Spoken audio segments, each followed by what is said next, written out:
All right, so now you've finished your detailed proposal plan, you've gone to the pre-bid meeting, asked all your questions, or you've submitted them through email, and you had your kickoff meeting with your team, and now it's time to start getting to work on the proposal. You've done a lot of planning and a lot of some strategy work before it's time to get down into the nitty-gritty and start working on your proposal.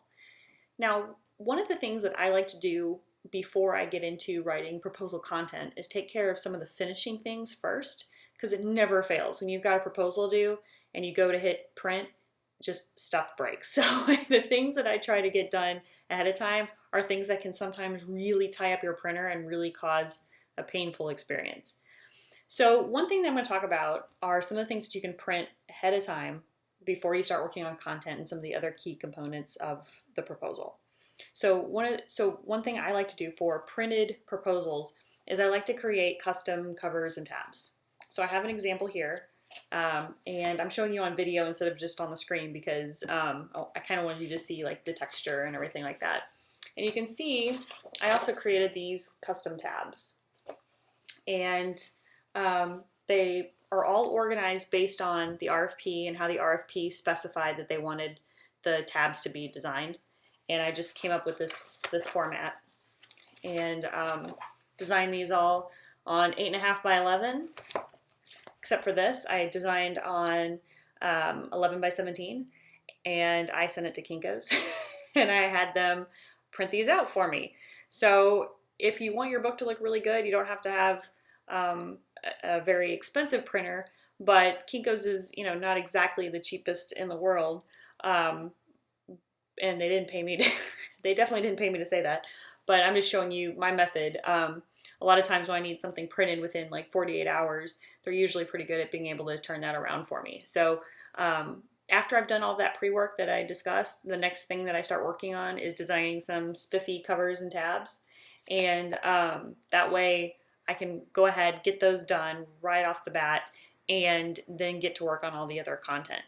The other thing that I like to do is when you read the instructions for the RFP, usually there are very clear specifications on where to send it and how to send it. 5 copies, bound, sent, to, this address. And another thing that I'll do, which this all sounds like very small stuff, but at the end, when you're on a very tight deadline and you're trying to pull everything together, it's these little things that you've already taken care of can really just make the process very easy. And one of the things I'll do is I'll just print out a shipping label. Or I'll write it out, I'll get the box that I think everything's going to go in, or I'll just get, if I'm not sure on the size of the proposal by the end of it, I'll just get the label. I'll make sure I take the time when I'm not in a hurry to do the address label and all of those things. So anything that you can do when it comes to finishing the actual proposal and getting it wrapped up, if you can do some of those things, kind of begin with the end and, with the end things that you wouldn't, as far as how you work on a proposal, you would think, why would I work on the covers, right now? But really, it's the best time to do it is when you're not in a hurry. You can send them to the printer, because it never fails. If you're in a hurry and you send something to Kinko's and they're going to be like, oh, we just got this big order in and it's going to take, 36 hours before we can get it to you. And you're like, no, my proposal's due tomorrow. So make sure you take the time, do all this stuff ahead of time, and it will really help you. And it will be one of those things that you won't have to rush in the very last minutes of getting your proposal ready. The other thing that I would definitely recommend that you take care of before you do anything else is in the RFP, if it asks for any kinds of past work reviews on projects that you've completed in the past and that kind of thing, and you have to send a client survey to a past client, make sure you do those things first. So covers and tabs, if you need to do that, a shipping label, and even probably before you do that, make sure you send out those client surveys.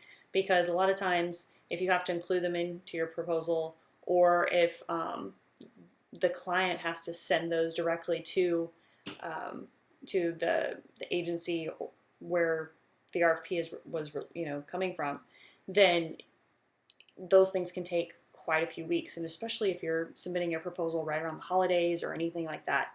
So make sure you take care of all those little things that you can do ahead of time. So remember, those client surveys can be a real big pain. So if your agency is requesting those, make sure that you get those done ahead of time as well. And if you do those few things, those will really save you a lot of headaches.